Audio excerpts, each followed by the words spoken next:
சொல்லி நான் உங்களுக்காய் ஜெபிக்கும்படியாய் விரும்புகிறேன்.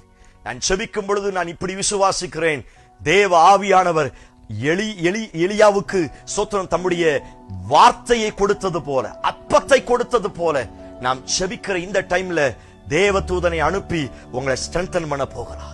இந்த வார்த்தையை நான் தீர்க்கதரிசனமாய் சொல்லுகிறேன். இந்த வார்த்தையை கேட்கிற அந்த டைம்ல கர்த்தர் சூறை செடியிலிருந்து வெளியே கொண்டு வர போகிறார். சில இயேசபேலின் வல்லமையிலிருந்து கர்த்தர் வெளியே கொண்டு வர போகிறார். எந்த மனுஷனின் சத்தத்தை பார்த்து மரணிக்கலாம் அப்படின்னு நினைச்சீங்களோ, எந்த வியாதியை பார்த்து செத்து போனா நல்லா இருக்கும் நினைச்சீங்களோ, எந்த தோல்வியை பார்த்து நான் சொல்லுகிறேன், எந்த இயேசபேலை பார்த்து, எந்த பிரச்சனையை பார்த்து செத்தா நல்லா இருக்கும் நினைச்சீங்களோ, அந்த சூறை செடியில் இருந்து நீங்க இந்த வார்த்தையை கேட்கிற இந்த டைம்ல தேவன் தம்முடைய தூதனை அனுப்பி தம்முடைய வார்த்தையினால உங்களை தட்டி எழுப்ப போகிறார். எத்தனை பேர் இந்த வார்த்தைக்கு ஆமென் சொல்றீங்க?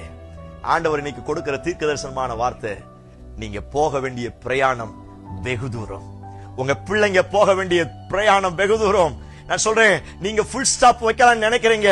நான் சொல்லுகிறேன், ஆண்டவர் அந்த ஃபுல் ஸ்டாப்பை ரத்தத்தினால அழிச்சிட்டு பக்கத்துல ஒரு கமா போட போகிறார். எத்தனை பேர் இந்த வார்த்தைக்கு ஆமென் சொல்றீங்க? சோத்திரம். ஃபுல் ஸ்டாப் இல்ல, அந்த ஃபுல் ஸ்டாப் எல்லாம் ஆண்டவர் அழிச்சிட்டு ஒரு கமா போட்டு, நீ போக வேண்டிய தூரம் வெகு தூரம். நானும் உன்னையும் உன் பிள்ளைகளையும் உன் எதிர்காலத்தையும் வேற ஒரு மலையில நிறுத்துவேன்னு கர்த்தர் வாக்குத்தத்தம் பண்ணுகிறார்.